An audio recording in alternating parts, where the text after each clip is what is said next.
야, 며느리가 시아버지 똥오줌 좀 치우는 게 뭐 대수라고 유난이야.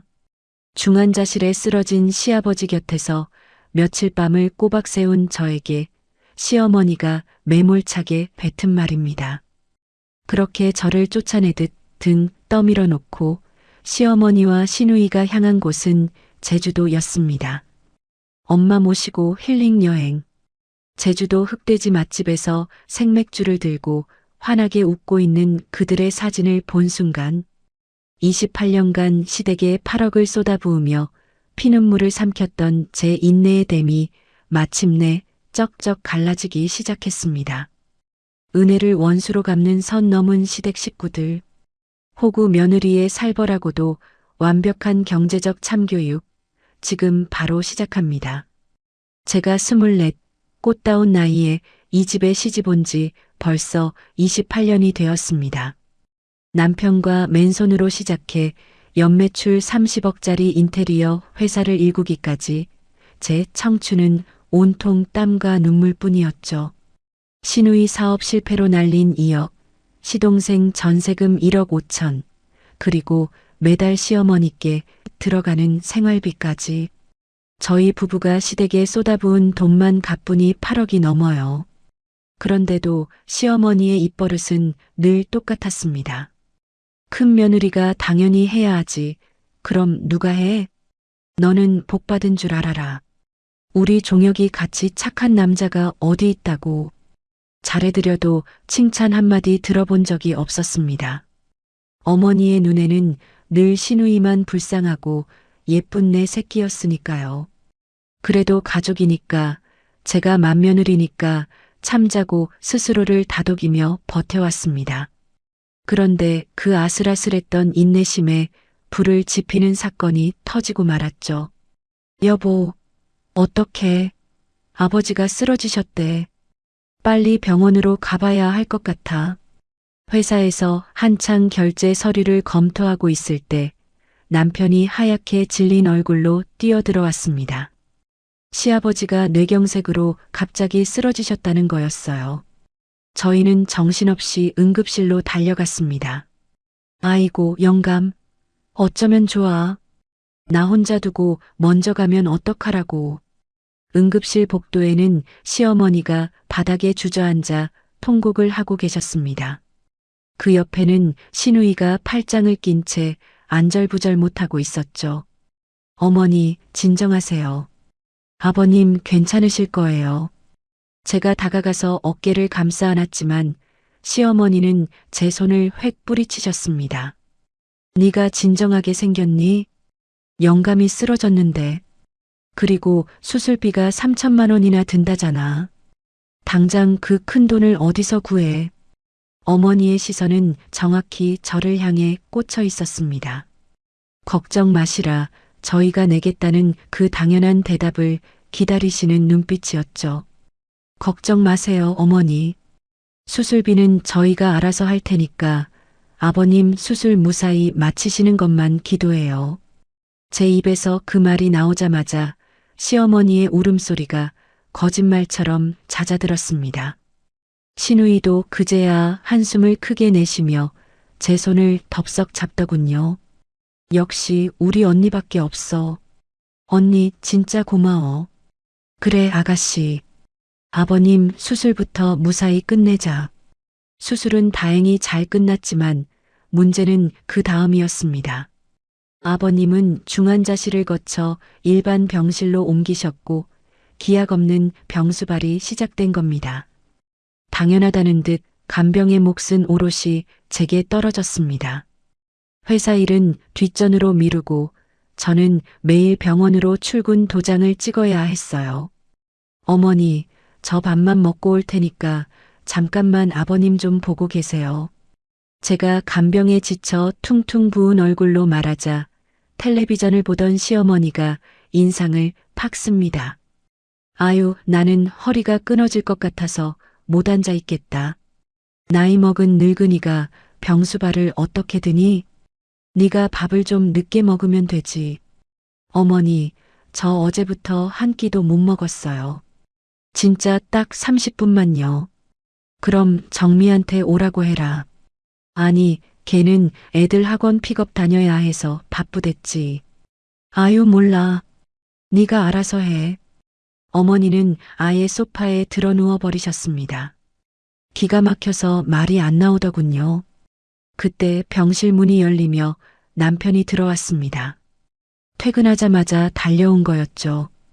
당신 얼굴이 왜 이래? 눈이 퀭하네. 빨리 집에 가서 좀 쉬어.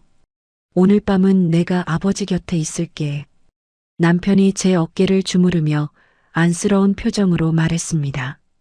그 따뜻한 말 한마디에 피로가 조금 가시는 것 같았죠. 하지만 시어머니는 그 꼴을 그냥 보지 못하셨습니다. 야, 네가 여길 왜 있어? 너는 회사 가서 돈이나 벌어. 수술비에 병원비에 돈 들어갈 때가 산더미인데 네가 왜 여길 지켜? 엄마, 은숙이도 며칠째 밤새서 쓰러지기 일보 직전이야. 오늘은 내가 간병할 테니까 엄마도 집에 가셔. 남편이 목소리를 높였지만 시어머니는 눈 하나 깜짝하지 않으셨습니다. 아유, 며느리가 돼서 시아버지 병수발 좀 드는 게 뭐 대수라고 유난이냐? 은숙이가 하면 되지. 너는 당장 집으로 가. 엄마 진짜 너무하는 거 아니야? 정미는 코빼기도 안 보이고 은숙이만 사람이야? 정미가 시간이 어딨어. 애들 키우느라 정신없는 애를 왜 불러내. 은숙이 얘는 회사 사장이잖니. 밑에 직원들 시키고 좀 쉬엄쉬엄 하면 되지. 결국 남편은 시어머니의 등살에 밀려 병실 밖으로 쫓겨나다시피 했습니다. 여보, 미안해. 내가 내일 아침 일찍 올게. 진짜 미안해. 남편은 병실 문틈으로 제게 미안하다며 입모양으로 사과를 했습니다. 저는 괜찮다며 억지로 미소를 지어 보였죠. 남편 잘못이 아니니까요. 병실에는 다시 틱, 틱 하는 아버님의 산소호흡기 소리만 적막하게 울려 퍼졌습니다. 딱딱한 간이 침대에 몸을 뉘인 채 천장을 멍하니 올려다보았습니다. 온몸이 쑤시고 아팠지만 그것보다 가슴 한구석이 뻥 뚫린 것처럼 시렸습니다. 그래, 가족이니까. 내가 사랑하는 남편의 아버지니까. 맏며느리인 내가 조금 더 고생하면 되는 거야.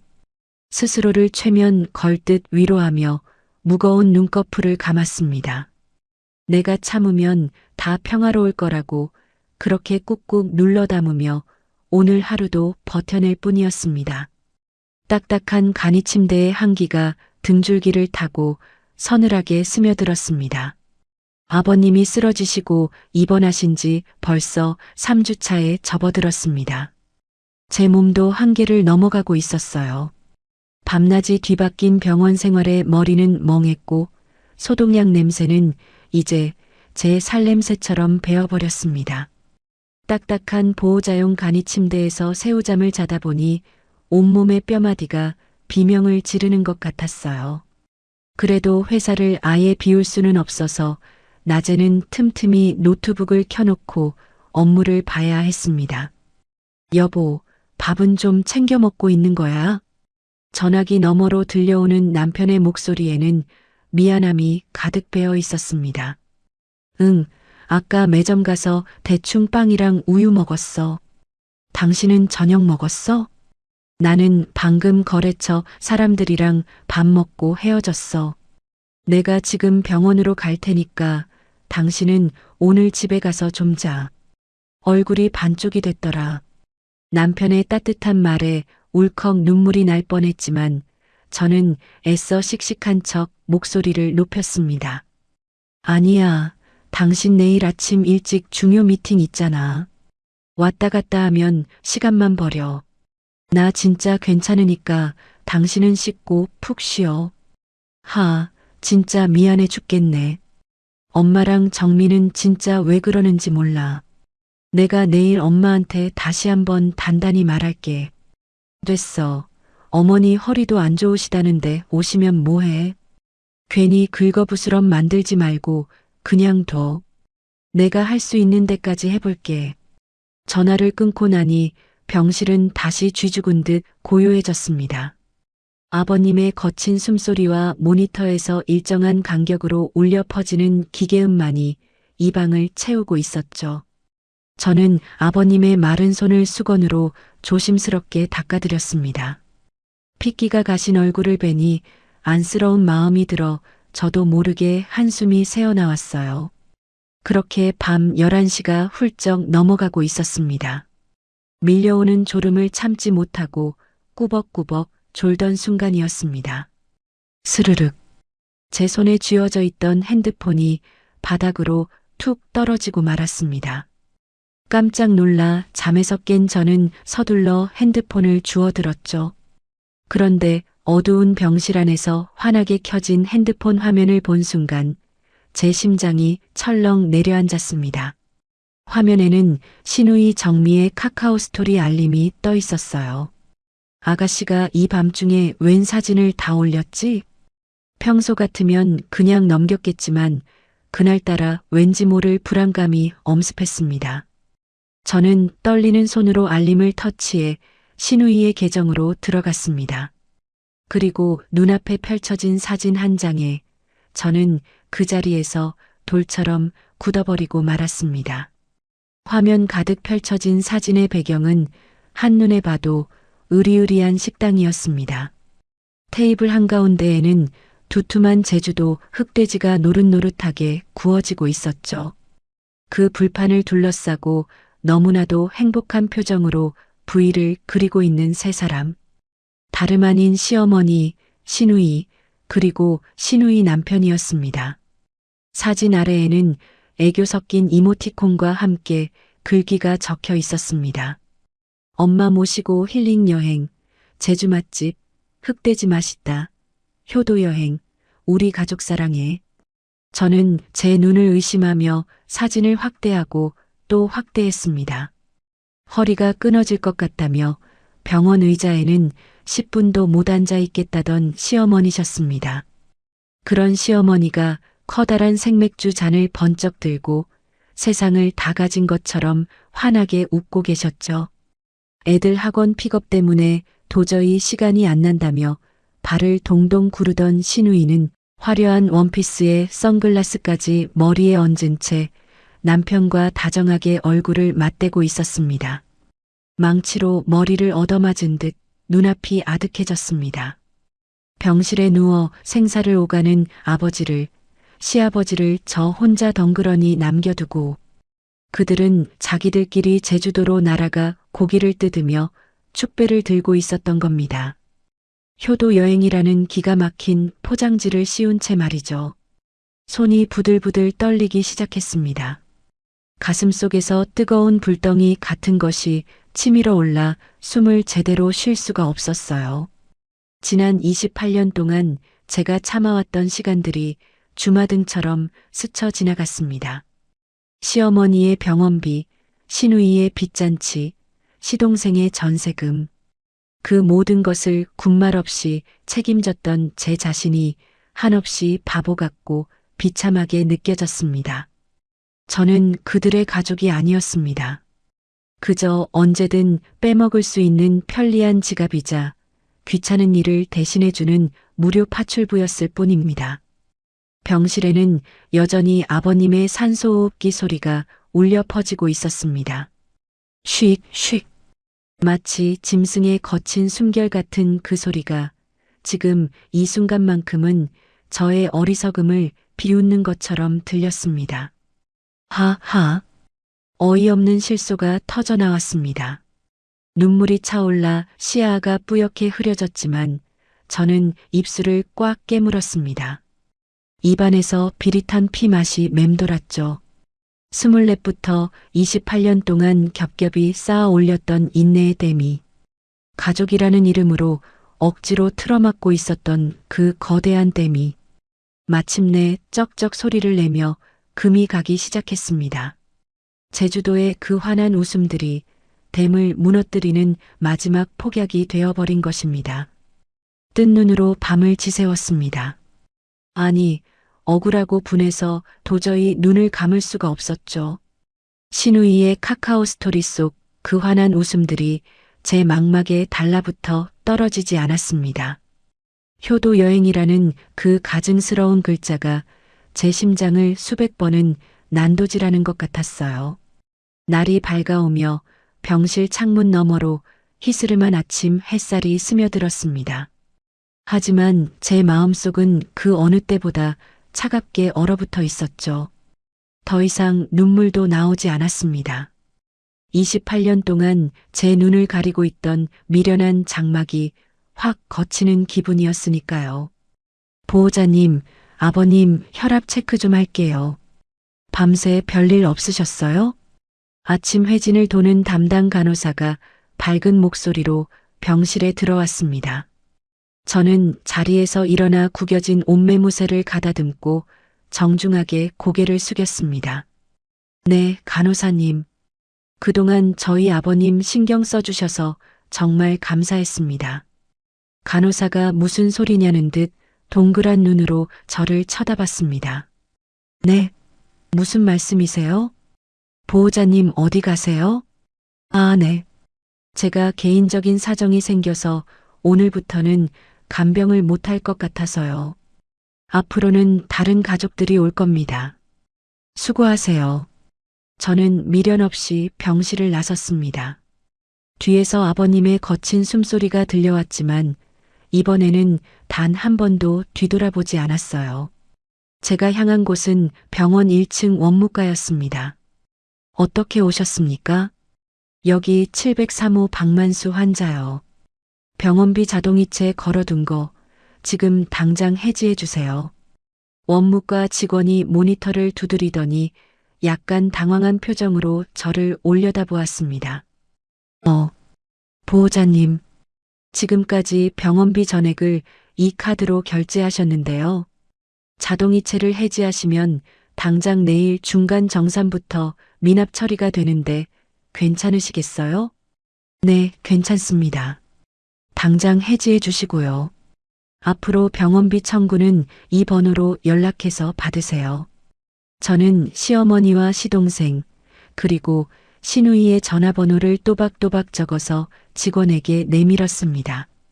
직원이 카드를 건네주자 저는 병원 로비 소파에 주저앉아 곧바로 핸드폰 뱅킹 앱을 열었죠. 매달 10일이면 어김없이 시어머니 통장으로 꽂히던 생활비 100만 원. 저는 망설임 없이 그 자동이체마저 모조리 삭제 버튼을 눌러버렸습니다. 손가락 하나 까딱하는 것으로 이 모든 호구짓을 끝낼 수 있었는데 왜 그토록 바보처럼 끌어안고 살았을까요? 그리고 제 핸드폰 사진첩에 보관되어 있던 사진 한 장을 찾아냈습니다. 3년 전 시누이 정미가 사업을 한답시고 제게 2억을 빌려가며 썼던 차용증이었죠. 어머니가 하도 사정사정해서 빌려주긴 했지만 혹시 몰라 몰래 받아두었던 서류였습니다. 저는 그 사진을 회사 고문 변호사에게 바로 전송했습니다. 변호사님, 이 차용증 내용으로 박정미 씨에게 당장 내용 증명 발송해 주세요. 법적 효력 있는 거 맞죠? 가압류든 뭐든 가능한 법적 조치는 오늘부로 전부 진행해 주십시오. 답장은 1분도 안 되어 네, 대표님. 바로 처리하겠습니다. 라고 왔습니다. 모든 것이 완벽하게 정리되어 가고 있었죠. 이제 마지막으로 한 사람, 제 남편에게 이 사실을 알릴 차례였습니다. 저는 크게 심호흡을 한 뒤 남편에게 전화를 걸었습니다. 여보. 나 지금 막 출근하려고 옷 입고 있었어. 당신 밤새 고생 많았지? 아버지 상태는 좀 어떠셔? 남편의 목소리에는 여전히 아무것도 모르는 다정함이 묻어 있었습니다. 저는 한치의 떨림도 없는 싸늘한 목소리로 입을 열었습니다. 여보, 내가 방금 당신 카톡으로 사진 한 장 보냈어. 지금 당장 확인해봐. 사진? 무슨 사진인데 아침부터 그래. 잠깐만. 수화기 너머로 바스락거리는 소리가 들리더니 이내 남편의 숨이 헉하고 막히는 소리가 들려왔습니다. 이게 뭐야? 제주도 흑돼지? 우리 엄마랑 정미가 왜 제주도에 있어? 아니, 매제까지 다 같이 이게 무슨. 남편의 목소리가 사시나무 떨리듯 덜덜 떨리기 시작했습니다. 충격에 빠져 말을 제대로 잇지 못하고 있었죠. 맞지? 당신 어머니 허리 아파서 병원에 10분도 못 앉아 있겠다더니 제주도까지 날아가셨네. 애들 학원 픽업 때문에 죽어도 시간 없다던 당신 여동생은 효도 여행 중이시고. 여보, 이거 뭔가 오해가 있을 거야. 내가 지금 당장 엄마한테 전화해 볼게. 이 미친 인간들이 진짜 미쳤나? 오해? 무슨 오해? 사진에 너무 선명하게 자기들끼리 잘 먹고 잘 살고 있다고 쓰여 있잖아. 저는 남편의 변명을 차갑게 잘라냈습니다. 여보, 잘 들어. 나 방금 아버님 병원비 내던 내 카드 자동이체 다 끊었어. 어머니 생활비 이체도 중단했고 정미 아가씨가 나한테 빌려간 2억 차용증도 변호사한테 넘겼어. 뭐? 여보, 그게 무슨 소리야? 내 말 아직 안 끝났어. 나 오늘부터 박씨 집안 며느리 사표 낼 거야. 더 이상 당신네 식구들 뒤치다꺼리하는 호구 노릇 오늘부로 끝이야. 여보, 은수가 내 말 좀 들어봐. 내가 다 잘못했어. 내가 엄마랑 정미 다 끌고 와서 당신 앞에 무릎 꿇릴게. 제발 참아, 남편의 절박한 외침이 수화기를 타고 넘어왔지만 제 마음은 이미 굳게 닫혀 있었습니다. 전화 끊어. 나머지 가족들 뒤처리는 알아서 해. 나는 오늘부터 온전히 강은숙 내 인생 살 거니까. 저는 남편의 애원하는 목소리를 매몰차게 끊어버렸습니다. 병원을 나서는 제 발걸음이 28년 만에 처음으로 깃털처럼 가볍게 느껴졌습니다. 병원을 빠져나와 제가 제일 먼저 향한 곳은 근처의 고급 스파였습니다. 28년 만에 처음으로 평일 대낮에 그것도 시아버지 병수발을 내팽개치고 누려보는 저만의 시간이었죠. 따뜻한 물에 몸을 담그고 전신 마사지를 받으니 밤샘 간병으로 딱딱하게 굳어있던 어깨가 솜사탕처럼 부드럽게 풀리는 기분이었습니다. 시원한 아이스 커피를 한 모금 마시며 눈을 스르르 감았습니다. 그래, 이렇게 좋은 걸 왜 나만 바보같이 참고 살았을까? 그동안 시어머니 눈치 보느라 미용실 한 번 마음 편히 못 가고 화장품 하나 내 돈 주고 맘 편히 못 샀던 지난날들이 파노라마처럼 스쳐 지나갔어요. 이제는 정말 저를 위해서만 살겠다고 뜨거운 탕 속에서 다시 한번 굳게 다짐했습니다. 스파를 마치고 나와서 늦은 점심으로 제가 제일 좋아하는 회전 초밥집에 혼자 들어갔습니다. 늘 남편 입맛 맞추고 고기만 밝히는 시어머니 입맛에 맞추느라 제가 정작 해산물을 얼마나 좋아하는지도 잊고 살았거든요. 빛깔 고운 연어 초밥을 젓가락으로 집어 입에 막 넣으려던 참이었습니다. 우웅, 우웅. 핸드폰이 테이블 위에서 미친 듯이 요란하게 진동하기 시작했어요. 발신자를 확인해 보니 예상대로 시어머니 네 글자가 화면에 떡하니 떠 있었습니다. 아마 병원 원무과에서 보호자 번호로 미납 안내와 중간 정산 독촉 전화를 돌렸을 테죠. 저는 피식 웃으며 핸드폰을 차갑게 뒤집어 버렸습니다. 우웅, 우웅. 시어머니의 전화가 끊어지자마자 1초도 안 되어서 이번에는 시누이에게서 전화가 걸려왔습니다. 제주도에서 팔자 좋게 흑돼지 먹다 말고 병원 독촉 전화를 받고 사색이 되었을 그 얄미운 얼굴들을 상상하니 10년 묵은 체증이 싹 내려가는 기분이었습니다.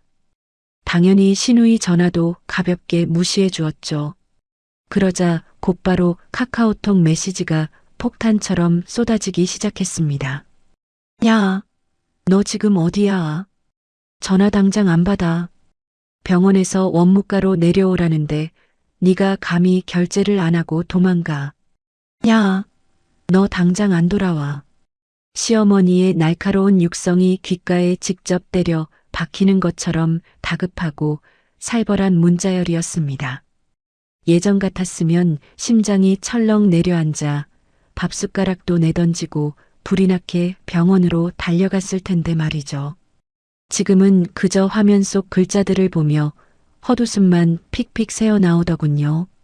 아이고, 우리 어머님.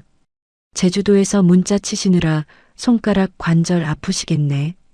저는 연어 초밥을 아주 천천히 꼭꼭 씹어 삼키며 핸드폰 전원을 아예 꺼버렸습니다.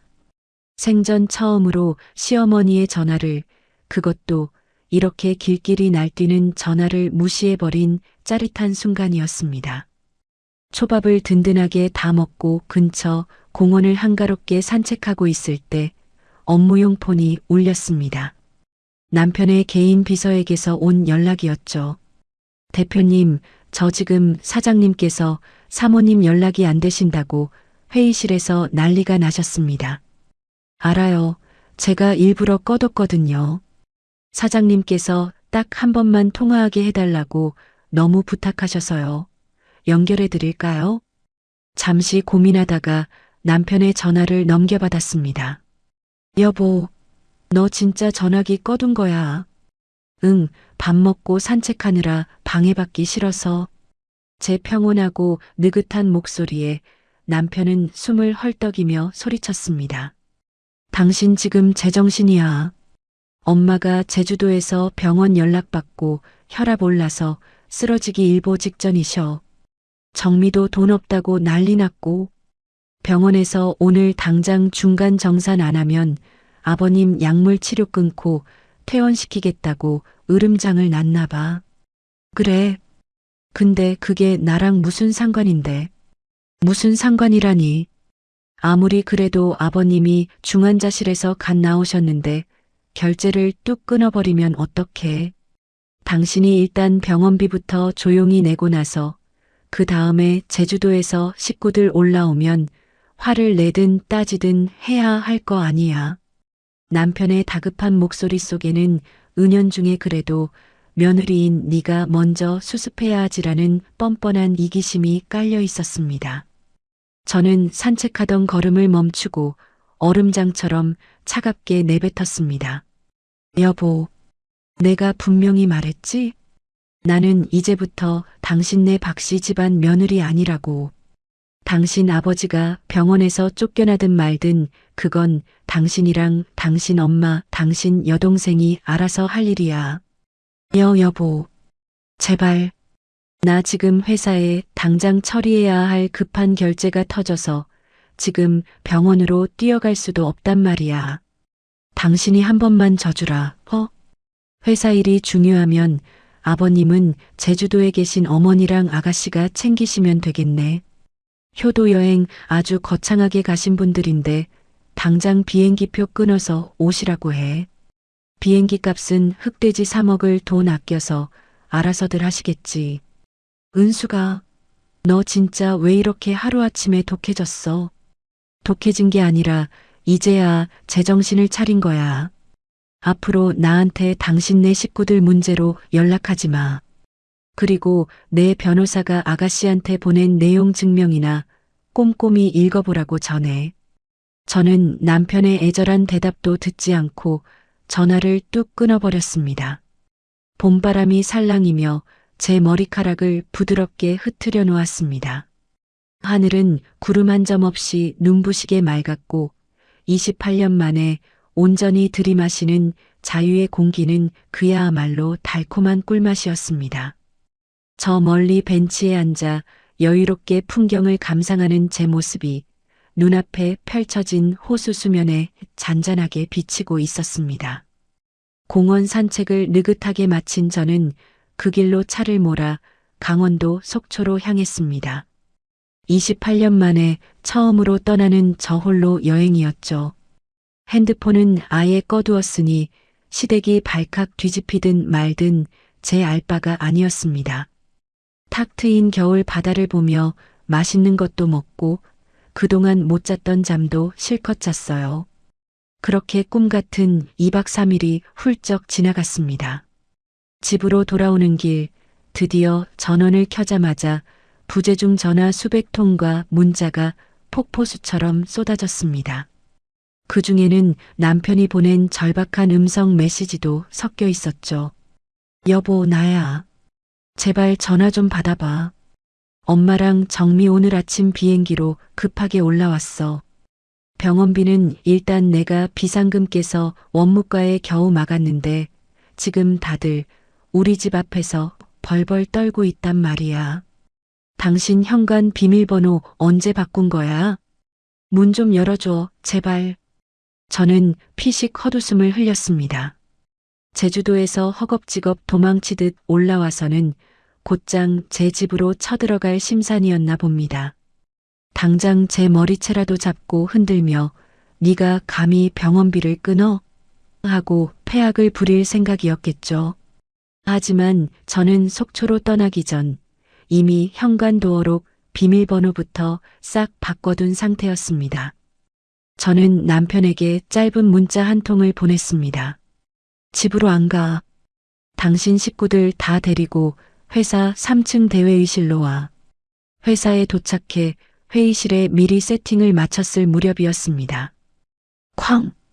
회의실 문이 부서져라 열리며 씩씩대는 시어머니가 쳐들어왔습니다. 그 뒤로 잔뜩 독이 오른 시누이와 얼굴이 하얗게 질린 남편이 쭈뼛거리며 들어왔죠. 야, 강은숙. 너 이 미친 기집애. 시어머니는 들어오자마자 가방을 집어던지며 소리를 질렀습니다. 네가 아주 단단히 미쳤구나. 어떻게 시아버지 병원비를 뚝 끊고 도망을 가. 거기다 집 비밀번호는 왜 바꿔? 시누이도 옆에서 눈을 치켜뜨며 앙칼지게 거들었습니다. 언니 진짜 너무한 거 아니야? 갑자기 내용 증명은 또 뭔데? 가족끼리 무슨 가압류야. 언니 진짜 돈에 미쳤어? 남편이 중간에서 안절부절 못하며 식구들을 말렸습니다. 엄마, 정미야, 일단 참아. 여보, 당신도 화난 건 알겠는데 일단 진정하고 얘기해. 저는 팔짱을 낀 채 제 앞에서 펄펄 뛰는 그들의 꼴을 가만히 감상했습니다. 예전 같으면 어머니 죄송해요. 제가 생각이 짧았어요. 하며 싹싹 빌었을 테죠. 하지만 지금의 저는 달랐습니다. 어머니, 목소리 낮추세요. 여기 제 회사고 밖에서 직원들 다 듣습니다. 제 차갑고 서늘한 목소리에 시어머니는 흠칫 놀란 듯 눈을 동그랗게 떴습니다. 제가 28년 만에 처음으로 대드는 순간이었으니까요. 뭐시 어째? 너 지금 시어머니한테 그게 무슨 말버릇이야. 저는 의자에서 천천히 일어나 회의실 앞쪽으로 걸어 나갔습니다. 그리고 탁자 위에 놓인 리모컨을 들어 올렸죠. 말버릇 타령하실 때가 아닐 텐데요. 다들 저기 스크린이나 똑바로 보세요. 딸깍. 제가 리모컨 버튼을 누르자 회의실 한쪽 벽면을 꽉 채운 대형 스크린이 환하게 켜졌습니다. 거기에는 제가 지난 며칠 동안 꼼꼼하게 정리해둔 엑셀 파일이 띄워져 있었습니다. 파일의 제목은 박씨 집안 지출 내역 및 간병 기록이었죠.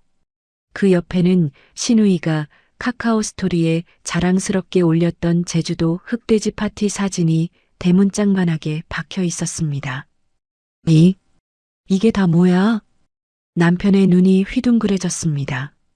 시어머니와 시누이 역시 스크린에 띄워진 자기들의 제주도 셀카를 보고는 꿀먹은 벙어리가 되었습니다. 아까까지 기세등등하게 삿대질을 하던 손들이 민망한 듯 슬그머니 내려갔죠. 아가씨, 흑돼지는 맛있었어요?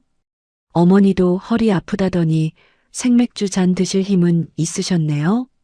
제가 조롱 섞인 투로 묻자 시누이가 얼굴을 붉히며 더듬거렸습니다.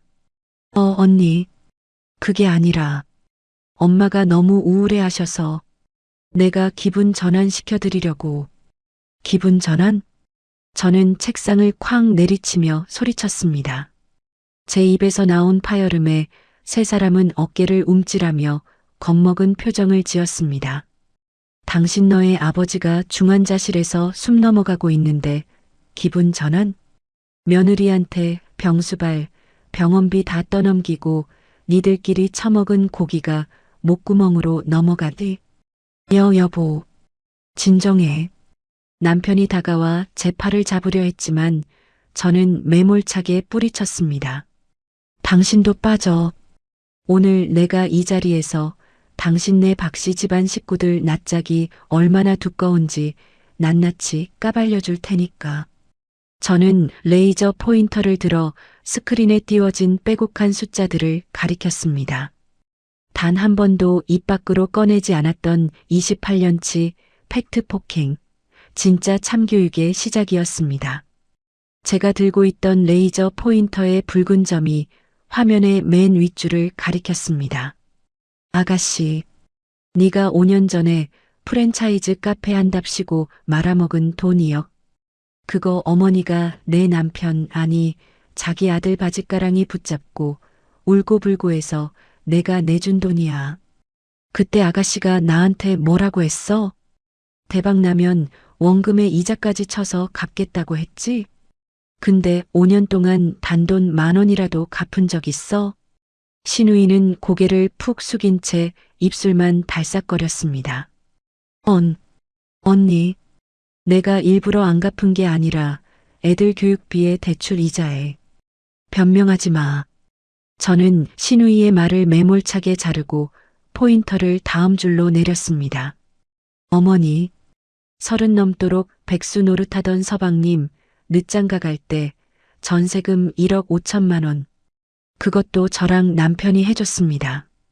그리고 지난 20년 동안 매달 어머니 통장으로 꼬박꼬박 꽂아들인 생활비 100만 원, 명절 용돈, 생신 칠순 잔치 비용, 어머니 한약값, 이번 아버님 수술비 3천만 원까지. 여기 화면에 보이시죠? 제가 그동안 이 집에 쏟아부은 돈 정확히 8억 4천만 원입니다. 회의실 안에는 헉하는 숨소리만 맴돌았습니다. 남편마저도 화면에 찍힌 어마어마한 숫자를 보고 턱이 빠질 듯 놀란 표정이었죠. 여보, 이렇게 큰 돈이 들어간 줄은 나도 몰랐어. 몰랐겠지. 당신은 늘 밖으로 돌며 일만 했고 뒤치다꺼리는 전부 내 몫이었으니까. 제가 차갑게 쏘아붙이자 남편은 죄인처럼 고개를 푹 숙였습니다. 하지만 시어머니는 여전히 기가 죽지 않고 악을 쓰기 시작하셨어요. 아유, 독한 년. 그거 조금 돈 썼다고 시어미 신우이를 이따위로 세워놓고 망신을 줘? 원래 장남이 집안 기둥이고 큰 며느리가 부모 봉양하는 게 당연한 이치야. 내가 틀린 말 했니? 시어머니의 당당한 태도에 헛웃음이 터져 나왔습니다. 어머니, 그 당연한 이치 때문에 저는 제 청춘을 갈아 넣었습니다. 그런데 이 8억 4천만 원을 쓰면서 어머니가 저한테 고맙다고 수고했다고 하신 적 단 한 번이라도 있으신가요?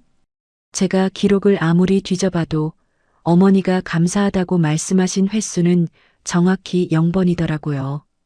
시어머니의 입술이 파르르 떨렸습니다. 어디 시어미가 며느리한테 고개를 숙이고 고맙다고 해. 너는 우리 종혁이 아니었으면 이만큼 살지도 못했어. 네가 누구 덕에 사장 소리 듣고 사는데 감히 돈 자랑을 해. 정말 구제불능이라는 생각이 들며 마지막 남은 일말의 동정심마저 싹 사라졌습니다. 저는 스크린의 전원을 끄고 회의실 탁자 위에 서류 봉투 하나를 툭 던졌습니다. 어머니 말씀이 맞네요.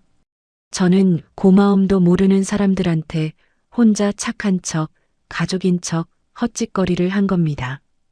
그래서 이제 그 헛짓거리 그만두려고요. 신우이가 불안한 눈빛으로 서류 봉투를 쳐다보며 물었습니다. 언니, 이건 뭔데? 아가씨한테 보낸 내용 증명 사본이야. 당장 내 돈 2억 안 갚으면 아가씨네 살고 있는 아파트에 가압류 들어갈 거니까 그렇게 알아. 뭐? 언니 미쳤어. 우리 애들 학교는 어떡하고 집을 건드려. 제주도 가서 흑돼지 사 먹을 돈은 있고 빚 갚을 돈은 없어. 신우이가 사색이 되어 펄쩍 뛰었지만 저는 눈 하나 깜짝하지 않았죠. 그리고 어머니. 앞으로 아버님 간병과 병원비는 남편, 아가씨, 서방님 삼남매가 똑같이 3분의 1씩 나누세요. 어머니 생활비도 당장 이번 달부터 십시일반 걷어서 쓰시고요. 뭐라고? 야, 네가 감히 시부모를 길거리에 나앉게 만들어. 길거리라니요. 자식들이 셋이나 멀쩡히 살아있는데 왜 길거리에 나앉으십니까? 그 귀하고 예쁜 딸이랑 늦둥이 막내 아들한테 효도받으시면 되죠. 저는 더 이상 이 집안의 당연한 사람이 아닙니다. 이 시간부로 저는 박씨 집안 호구 며느리에서 완벽하게 사퇴할 거니까 앞으로 저한테 연락하지 마세요. 저는 말을 마치자마자 뒤도 돌아보지 않고 회의실 문을 향해 걸어갔습니다. 여보, 은수가 내 말 좀 들어봐. 당신도 당분간 집에 들어오지 마. 내 얼굴 보고 싶으면 이혼 서류에 도장 찍어서 가져오든가. 남편이 다급하게 저를 붙잡으려 했지만 저는 차갑게 밀쳐냈습니다. 등 뒤로 시어머니의 악다구니와 시누이의 처절한 울음소리가 회의실 밖까지 쩌렁쩌렁하게 울려 퍼졌어요. 하지만 제 발걸음은 그 어느 때보다 가볍고 경쾌했습니다. 오랜 세월 저를 올가매던 무거운 족쇄를 끊어내고 진짜 제 인생을 되찾은 너무나도 완벽하고 통쾌한 오후였습니다. 제가 회의실 문을 박차고 나온 지 딱 일주일이 지났습니다. 그 일주일 동안 제 삶은 180도, 아니 완전히 다른 세상으로 변해버렸죠. 새벽같이 일어나 병원으로 출근 도장을 찍고 시어머니 비위를 맞추며 회사 업무까지 보느라 코피를 쏟던 지난날들이 마치 전생처럼 느껴졌습니다. 저는 그동안 바쁘다는 핑계로 계속 미뤄두었던 종합건강검진부터 예약했습니다. 보호자 침대에서 새우잠을 자던 제가 아주 편안하게 VIP 병동 소파에 앉아 검사를 받고 있으니 정말 살 것 같더라고요. 그리고 결혼하고 처음으로 대학 시절 친했던 친구들을 만나 브런치를 먹으며 시간 가는 줄 모르고 수다도 떨었죠. 은수가 너 저번 모임 때만 해도 얼굴이 반쪽이더니 이제야 좀 사람 사는 얼굴 같다. 친구들의 걱정 어린 말에 저는 그저 환하게 웃어 보였습니다. 온전히 강은숙이라는 이름 하나로 숨을 쉬는 이 평범한 일상이 제게는 그 어떤 명품백보다 달콤하고 황홀했거든요. 자신을 돌보는 기쁨을 28년 만에 처음으로 깨달아가고 있었습니다. 반면 제가 손을 떼버린 박씨 집안은 그야말로 처참하게 무너져 내리고 있었습니다. 저는 병원 근처에는 얼씬도 하지 않았지만 남편의 징징거리는 전화를 통해 그들의 지옥 같은 현실을 아주 생생하게 전해 들을 수 있었죠. 어느 날 늦은 밤 혼자 영화를 보며 와인 잔을 기울이고 있을 때 남편에게서 전화가 걸려왔습니다. 여보, 앉아? 수화기 너머로 들려오는 남편의 목소리는 며칠 밤을 꼬박 세운 사람처럼 쩍쩍 갈라져 있었습니다. 응, 와인 한잔하면서 영화 보고 있어. 무슨 일이야? 아니, 여보. 나 진짜 미쳐버릴 것 같아서 그래. 당신 빈자리가 이렇게 클 줄은 정말 상상도 못했어. 저는 피식 웃으며 와인 잔을 가볍게 흔들었습니다. 왜 당신의 그 잘나고 대단한 여동생이랑 늦둥이 남동생이 번갈아 가며 간병 잘하고 있는 거 아니었어? 어머니가 그렇게 예뻐하시는 자식들인데. 말도 마. 정미 그 기집애는 간병 시작한 지 딱 하루 만에 허리 아프고 냄새나서 도저히 못하겠다고 도망갔어. 자기 애들 밥 챙겨줘야 한다면서 뒤도 안 돌아보고 짐 싸서 가버리더라니까. 어머, 그래. 제주도에서 흑돼지 썰던 힘은 다 어디 가셨대? 아, 맞다. 아가씨한테 내 돈 2억 갚는 계획 안 보내면 곧 집으로 가압류 딱지 날아간다고 전해. 내 변호사가 아주 철저하게 서류 준비 다 마쳐놨으니까. 하. 정민은 매일 울면서 나한테 돈 빌려달라고 전화 오고 아주 난리도 아니야. 변호사한테 진짜로 전화 왔다면서 살려달라고 엉엉 울어. 근데 내가 지금 내 코가 석자인데 그 큰 돈이 어딨냐고 욕하고 끊어버렸어. 종수 그 자식은 더 가관이야. 시동생 이야기까지 나오자 저는 은근히 흥미가 생겨 소파에 자세를 고쳐 앉았습니다. 서방님이 왜? 전세금 1억 5천이나 보태준 형님 은혜를 원수로 갚는데? 내가 병원비랑 간병비 3남매니까 3분의 1씩 내라고 전화했거든. 그랬더니 형이 장남인데 왜 자기한테 돈을 내라 마라 하냐면서 전화를 확 끊어버리더라. 그러고는 아예 내 번호를 수신 차단해버렸어. 진짜 호적만 파면 남보다도 못한 새끼야. 남편은 씩씩대며 동생들을 향해 쌍욕을 퍼부었지만 제게는 그저 재밌는 남의 집 불구경일 뿐이었습니다. 그래. 뭐, 당신네 가족 수준이 원래 그 정도였잖아. 내가 28년 동안 돈으로, 몸으로 억지로 다 틀어막고 있어서 당신만 몰랐던 거지. 그럼 어머니는? 어머니가 그렇게 애지중지 할자 키운 아들딸들이 저 모양인데 어머니가 직접 병수발 든다셔? 남편은 무거운 한숨을 땅이 꺼져라 푹 내쉬었습니다. 엄마는 밥 한 끼도 혼자 제대로 못 드셔. 항상 당신 카드로 다 결제하고 당신이 끼니마다 다 차려다 줬잖아. 간병인도 안 부르고 하루 종일 아빠 대소변 받아내느라 밥도 굶으셨대. 아까는 병원 복도 구석에 주저앉아서 엉엉 우시더라. 자신이 자식을 너무 잘못 키웠다면서 며느리 귀한 줄 모르고 천벌을 받는 거라고 짐승처럼 통곡을 하셔. 이제 와서 천벌? 그 천벌 28년치 이자까지 쳐서 몰아서 받으시려면 아직 한참 멀었어. 나는 이제 복수 시작도 안 했거든. 여보, 은수가. 내가 진짜 다 잘못했어. 당신이 그동안 우리 집구석 뒷바라지하느라 얼마나 피눈물을 흘렸을지, 내가 얼마나 무심하고 이기적인 남편이었는지 이제야 뼈저리게 느끼고 있어. 제발 한 번만, 딱 한 번만 나 용서해주면 안 될까? 내가 앞으로 평생 당신 종으로 살게. 남편의 절절하고 애절한 목소리에 하마터면 콧방귀를 낄 뻔했습니다. 저는 이내 차갑게 목소리를 깔며 대답했죠. 종 같은 소리 하고 있네. 아버님 태어나실 때까지 당신들 박씨 식구들끼리 지지고 볶든 말든 나한테 연락하지 마. 당신도 내 돈으로 산 그 집에서 당장 짐 싸서 나가고, 그리고 이혼 서류 확실하게 준비되면 그때 다시 연락해. 딸깍. 저는 남편의 대답도 듣지 않고 매몰차게 전화를 끊어버렸습니다. 창밖으로 화려한 도심의 불빛들이 아름답게 반짝이고 있었죠.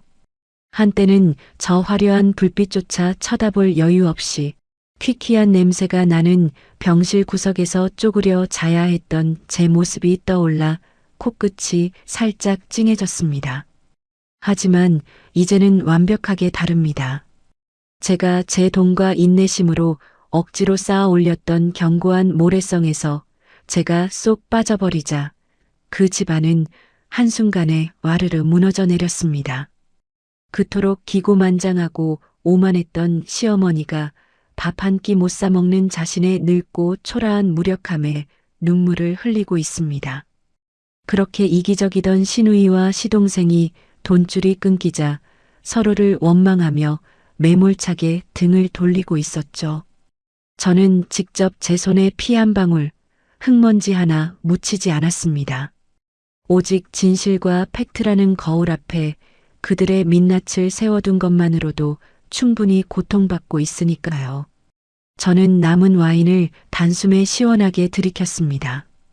그 어느 때보다 달콤하고 짜릿한 포도향이 온몸의 세포 구석구석으로 퍼져나가는 완벽하게 통쾌한 밤이었습니다. 회사로 온전히 출근하며 제 자리를 지킨 지 어느덧 한 달이라는 시간이 흘렀습니다. 결제 서류에 사인하고 현장 소장님들과 회의를 하며 하루하루를 치열하게 보냈죠. 제가 병수발에 매달려 있을 때는 하락세를 걷던 회사 매출이 한 달 만에 눈에 띄게 수직 상승하기 시작했습니다. 직원들도 사장님이 매일 출근하시니 회사가 확 살아나는 것 같다며 얼굴에 웃음꽃이 피었더군요. 그동안 저는 제 능력을 스스로 깎아내리며 시댁의 무급파출부 노릇이나 하고 살았던 겁니다. 새로 계약한 대형 카페 인테리어 도면을 만족스럽게 검토하고 있을 때였습니다. 사장실 문을 두드리는 소리와 함께 남편이 쭈뼛거리며 들어왔습니다. 한 달 전만 해도 기름기 좔좔 흐르던 남편의 몰골은 그야말로 말이 아니었죠.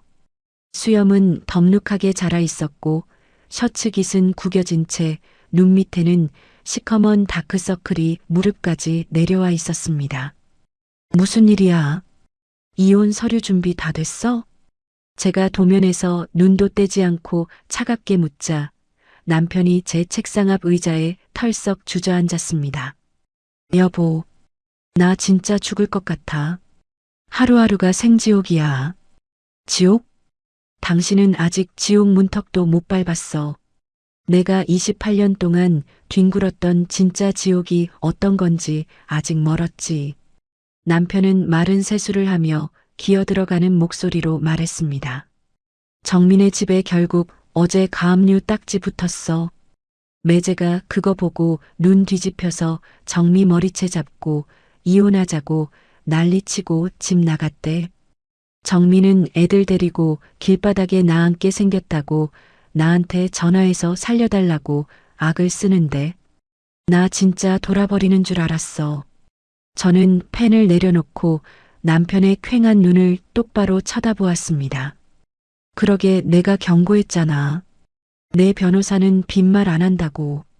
아가씨가 제주도에서 흑돼지 씹어먹을 여유는 있으면서 자기 새언니 돈 2억 떼먹고 배째라 한 대가를 치르는 건데 뭐가 문제야?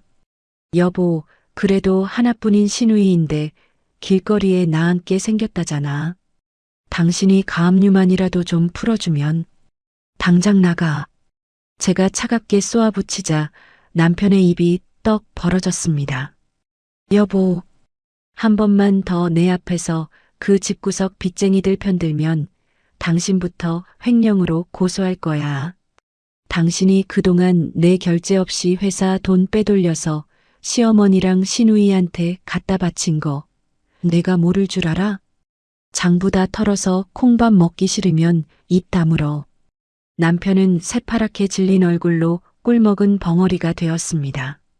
그럼 우리 엄마는 어떻게? 엄마 지금 병원에서 쓰러지셨어. 정미집 넘어간다는 소리 듣고 충격받아서 혈압 오르셨는데 종수 그 자식은 연락도 안 받고 잠수 탔어. 아빠는 요양병원으로 쫓겨나다시피 옮기셨고 엄마는 며칠째 물 한 모금 못 넘기고 계속 당신 이름만 부르셔. 순간 가슴 한구석이 찌릿했지만 저는 이내 독하게 마음을 다잡았습니다. 그래서 나보고 어쩌라고. 나한테 감사하다는 말 한마디 할 줄 모르던 잘난 시어머니 아니셔? 딸이랑 막내 아들 자랑만 입에 달고 사시더니 그 잘난 자식들한테 효도 받으시라고 전해. 은수가, 엄마가 매일 울어.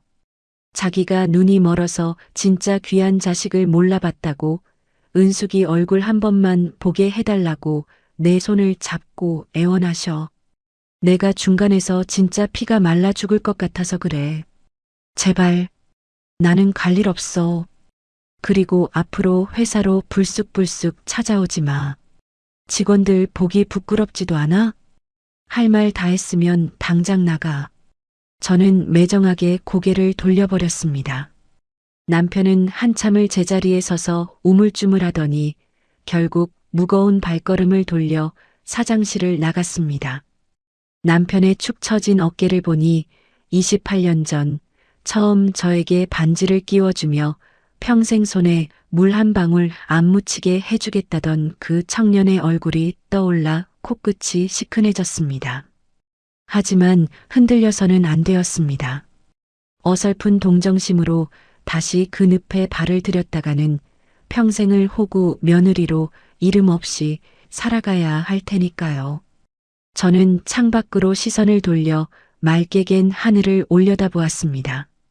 그들이 철저하게 무너져 내릴수록 강은숙이라는 제 진짜 이름은 더욱 선명하고 단단하게 빛나고 있었죠. 아버님의 병원비, 시어머니의 생활비, 시누이의 빚까지 모두 제 어깨에서 떨어져 나간 기분이었습니다.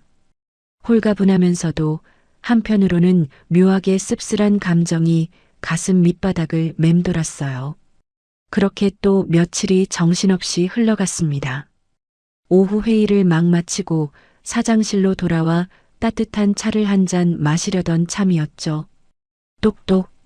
비서실 직원이 다급한 얼굴로 문을 열고 들어왔습니다.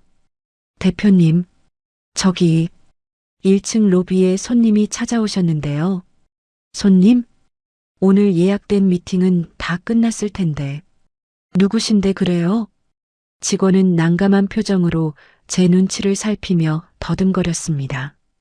그게 대표님 시어머니라고 하시는데요. 시누이 되시는 분이랑 시누이 남편분도 같이 오셨어요. 세 분 다 몰골이 너무 안 좋으셔서 일단 로비 소파에 모셔두긴 했는데 자꾸 대표님을 뵙게 해달라고 바닥에 주저앉아서 우셔서 저는 찻잔을 내려놓고 가만히 눈을 감았습니다. 드디어 올 것이 왔구나. 자신들의 무능함과 어리석음을 뼈저리게 깨달은 자들의 마지막 발악일지 아니면 완벽한 항복 선언일지. 저는 흐트러진 재킷의 매무새를 단정하게 가다듬었습니다. 그리고 차갑게 가라앉은 눈빛으로 비서에게 말했습니다. 회의실로 모셔요. 제 목소리는 그 어느 때보다 단호하고 흔들림이 없었습니다. 회의실 문을 열고 들어가자마자 훅 끼쳐오는 무거운 공기에 잠시 숨을 골랐습니다. 테이블 너머에 앉아있던 세 사람이 제가 들어서자마자 화들짝 놀라며 자리에서 일어났죠. 언제나 꼿꼿하고 기가 살아서 온몸에 명품을 휘두르고 다니던 시어머니의 모습은 온데간데 없었습니다. 화려한 외출복 대신 목이 다 늘어난 허름한 티셔츠에 낡은 카디건을 걸친 초라한 노인이 서 있었어요. 영양실조로 쓰러지셨다더니 뺨은 푹 패였고 저를 바라보는 눈동자는 불안하게 흔들리고 있었습니다. 시누이 역시 화장기 하나 없는 퉁퉁 부은 얼굴로 제 눈조차 마주치지 못한 채 고개를 푹 숙이고 있었죠.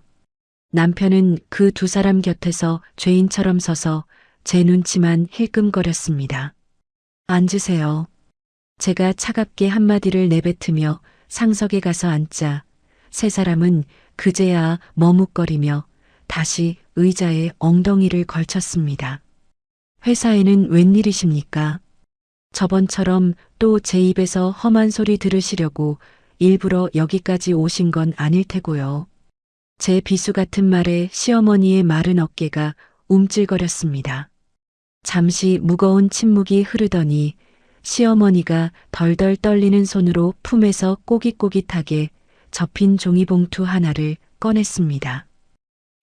이게 뭐예요? 제가 봉투를 쳐다보며 묻자 시어머니가 갑자기 의자에서 일어나 바닥으로 털썩 주저앉으셨습니다. 어머니. 남편과 시누이가 깜짝 놀라 시어머니를 부축하려 했지만 시어머니는 두 사람의 손을 뿌리쳤습니다. 그리고 제 앞에서 두 무릎을 꿇고 고개를 숙이셨죠.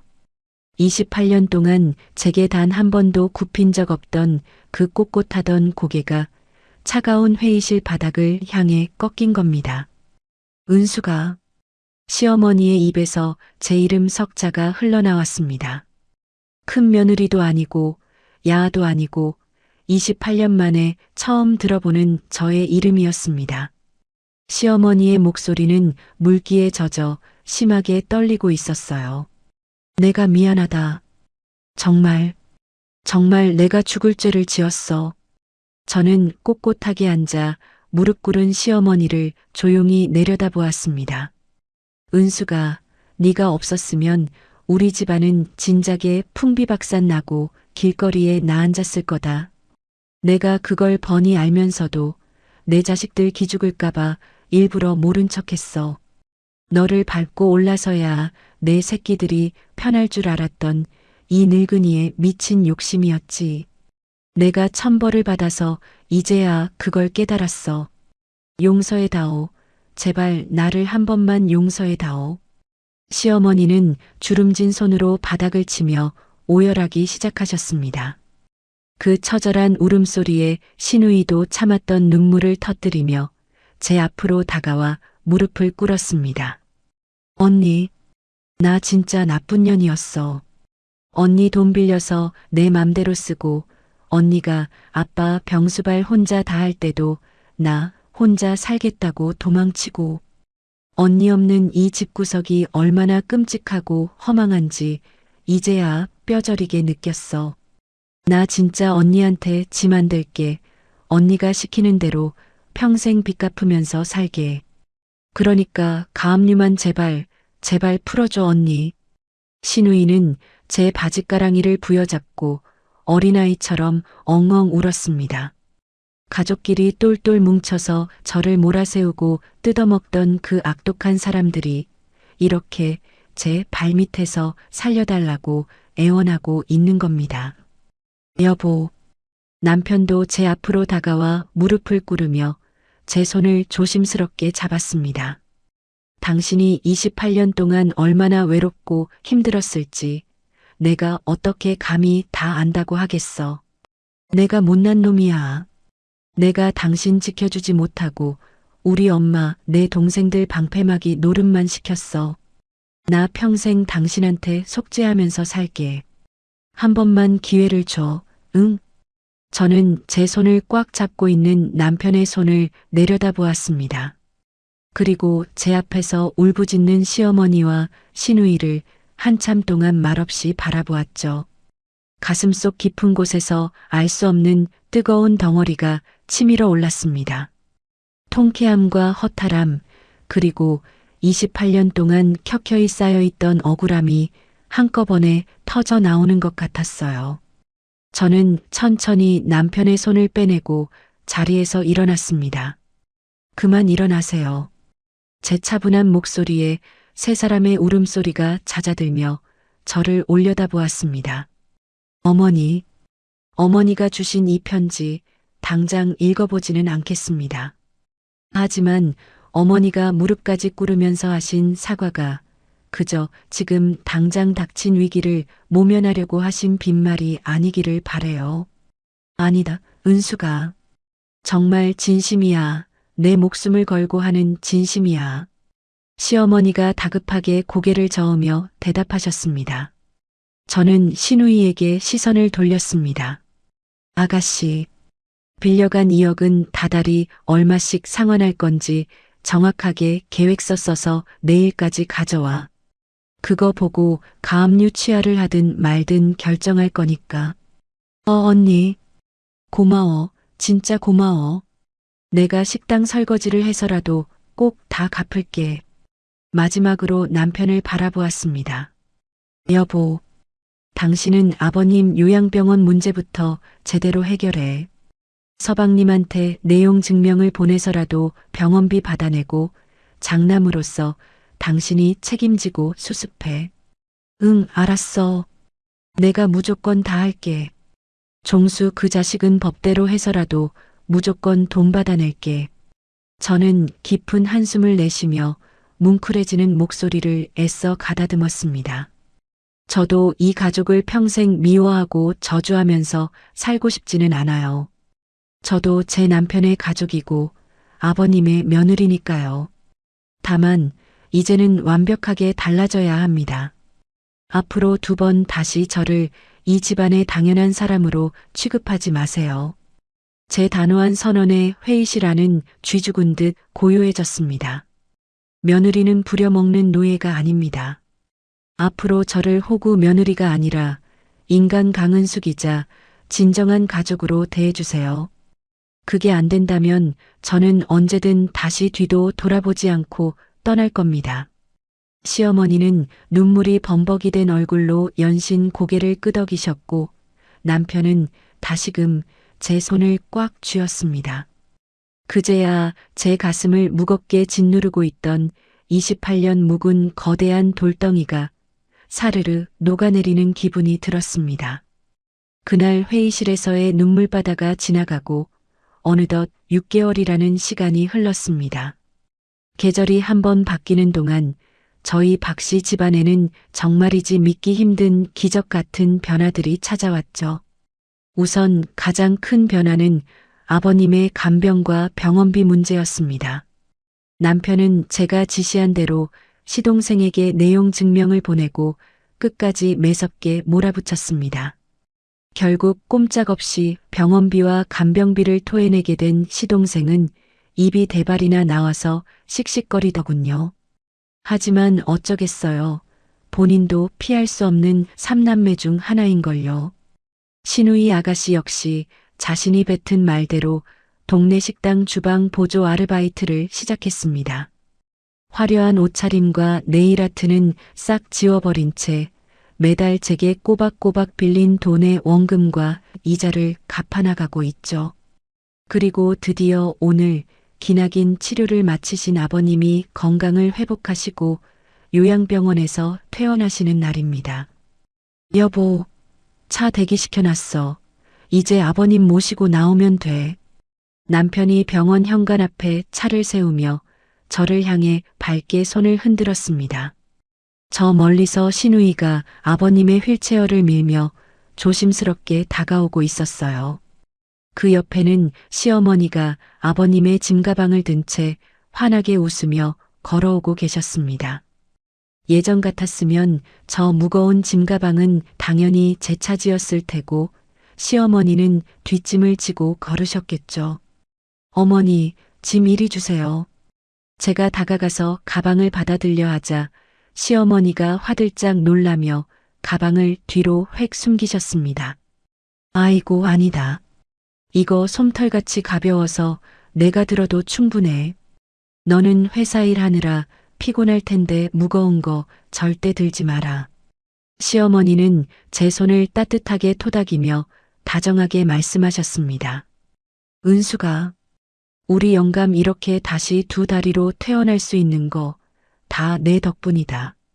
네가 우리 가족 포기하지 않고 끝까지 사람 만들어줘서 정말 고맙다. 시어머니의 입에서 나오는 은수가라는 그 다정한 부름이 처음에는 너무 어색했지만 이제는 제법 자연스러워졌습니다. 시어머니는 더 이상 저를 아랫사람 부리듯 함부로 하대하지 않으셨어요. 아침마다 제게 먼저 전화를 걸어 은수가 밥은 든든하게 먹고 출근했니? 하고 안부를 묻는 진짜 시어머니가 되셨죠. 신우이 아가씨도 휠체어 바퀴를 고정하며 제게 쑥스러운 듯 꼬깃꼬깃한 봉투 하나를 내밀었습니다. 언니, 이거 이번 달 이자랑 원금 갚는 거야. 나 어제 식당 사장님한테 일 싹싹하게 잘한다고 보너스도 받았다. 언니 덕분에 나도 내 땀 흘려서 내 힘으로 돈 버는 보람이 뭔지 처음 알았어. 진짜 고마워. 손마디가 붉게 터진 신우이의 거친 손을 보니 마음 한구석이 찡해졌습니다. 그래, 고생했어. 애들 키우면서 주방 일하느라 힘들 텐데 파스 꼭 붙이고 몸 챙겨가면서 해. 응, 언니. 언니도 요새 회사 일 엄청 바쁘다며 우리 걱정은 말고 언니 건강이나 최우선으로 챙겨. 아버님을 무사히 요양보호사가 있는 집으로 모셔다 드린 후 저희 부부는 다시 회사로 돌아왔습니다. 오랜만에 하늘이 구름 한 점 없이 너무 화창하고 좋아서 남편과 함께 회사 옥상 정원으로 올라갔죠. 따뜻한 아메리카노 두 잔을 손에 쥐고 탁 트인 도심의 풍경을 시원하게 내려다보았습니다. 휴, 이제야 진짜 큰 산 하나 완벽하게 넘은 기분이네. 당신 오늘 아침부터 병원 왔다 갔다 하느라 고생 많았지? 남편이 제 어깨를 감싸 안으며 다정하게 묻더군요. 아니야, 고생은 무슨. 아가씨랑 어머니가 다 알아서 챙기시는데 내가 한 게 뭐 있다고. 저는 커피를 한 모금 마시며 시원하게 불어오는 바람을 가슴 깊이 들이마셨습니다. 24세 이 집에 시집와서 28년이라는 긴 세월을 호구처럼 돈 나오는 기계처럼 살았습니다. 때로는 너무 억울해서 남몰래 화장실에서 수도꼭지를 틀어놓고 숨죽여 운 적도 셀 수 없이 많았어요. 하지만 그 끔찍했던 시간들을 제 손으로 직접 부수고 판을 엎어버린 덕분에 비로소 저희 가족은 진짜 가족의 형태를 갖추게 되었습니다. 여보, 제가 옥상 난간에 기대어 남편을 바라보며 조용히 입을 열었습니다. 응, 왜 그래 여보? 나 말이야. 지난 28년 동안 이 집에서 그림자처럼 아니면 당신네 식구들 뒤치다꺼리하는 일꾼으로만 산다고 생각했거든. 그런데 오늘 아버님 퇴원하시는 모습 보니까 왠지 마음이 참 몽글몽글하고 따뜻해지더라. 어머니가 내 이름 다정하게 불러주시고 아가씨가 내 걱정해주는 거 들으면서 생전 처음으로 그런 생각이 들었어. 무슨 생각? 남편이 제 눈을 아주 애틋하게 응시하며 물었습니다. 나 이제야 이 집안에 쓸모있는 며느리가 아니라 진짜 가족이 된 것 같아. 서로 기대고 잘못하면 혼내고 또 사과하면 용서해주는 진짜 평범한 가족 말이야. 제 말에 남편은 빙그레 미소를 지으며 제 손을 아주 꽉 맞잡았습니다. 아니야, 여보. 남편의 눈빛은 그 어느 때보다 진지하고 깊고 따뜻했습니다. 너는 한 번도 일꾼이나 그림자인 적 없었어.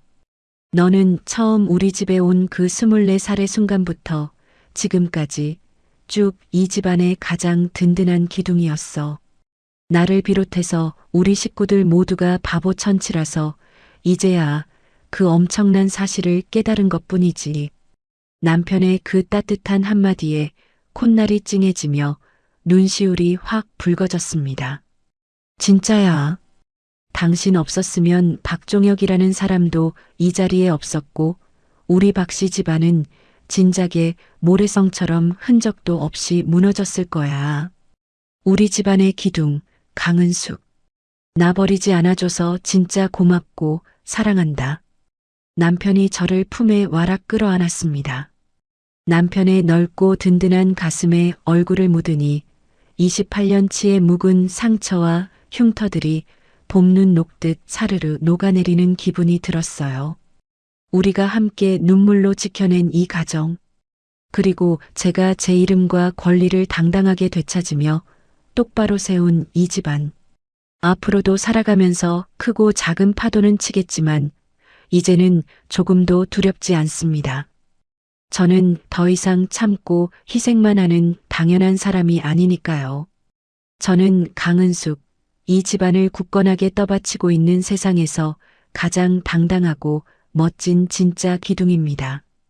옥상 위로 쏟아지는 눈부신 햇살이 새롭게 시작될 제 앞날을 축복하듯 환하게 비추고 있었습니다. 오늘 준비한 사연은 여기까지입니다. 28년이라는 긴 세월 동안 며느리라는 이름의 굴레에 갇혀 희생만 하던 은숙 씨의 반란, 다들 통쾌하게 들으셨나요? 자신의 권리는 스스로 쟁취해야 한다는 것을, 그리고 무조건 참는 것만이 능사가 아니라는 것을 보여준 참 시원한 사이다 사연이었습니다. 스스로 무너지는 시댁의 모습을 보며 역시 뿌린 대로 거둔다는 옛말이 하나도 틀린 게 없다는 걸 다시 한번 깨닫게 되네요. 이제는 눈물 없이 당당하게 가족의 진짜 기둥으로 우뚝 선 은숙 씨의 빛나는 앞날을 다 함께 응원해 주었으면 좋겠습니다. 오늘 사연에 깊이 공감하셨다면 영상 아래 댓글로 은숙 씨 힘내세요라고 따뜻한 응원의 한마디를 꼭 남겨주세요. 여러분의 소중한 댓글 하나하나가 은숙 씨에게는 물론 영상을 만드는 저희에게도 아주 큰 힘이 됩니다. 끝까지 시청해 주셔서 진심으로 감사합니다. 늘 건강하시고 다음 시간에도 가슴이 뻥 뚫리는 흥미진진한 사연으로 다시 찾아뵙겠습니다.